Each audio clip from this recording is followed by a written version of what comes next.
ডিসেম্বরে আমদানি বিল ও বৈদেশিক দেনা পরিশোধের চাপ বৃদ্ধি সহ বেশ কয়েকটি কারণে বাজারে ডলারের দাম বৃদ্ধি পায়। সোমবার বাংলাদেশ ব্যাংকের এমন তথ্য মিলেছে। ডলারের বাজারে অস্থিরতার কারণ খুঁজতে গিয়ে বাংলাদেশ ব্যাংক জানায়, আইএমএফ নির্ধারিত রিজার্ভের টার্গেট পূরণের লক্ষ্যে সাম্প্রতিক সময়ে ডলার বিক্রি বন্ধ রাখে কেন্দ্রীয় ব্যাংক, যার ফলে আন্তঃব্যাংক বাজারে ডলারের চাহিদা বৃদ্ধি পায়। এছাড়া ডিসেম্বর মাসের মধ্যে আমদানি বিল সহ বৈদেশিক দেনা পরিশোধে বাংলাদেশ ব্যাংকের প্রজ্ঞাপনের পর ব্যাংকগুলো প্রবাসীদের থেকে বেশি দামে ডলার কিনেছে, যার প্রভাবে খোলা বাজারেও ডলারের দাম 130 টাকা পর্যন্ত ওঠে।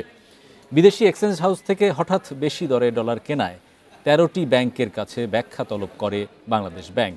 এ তালিকায় রয়েছে রাষ্ট্রীয় মালিকানার 2 ব্যাংকও।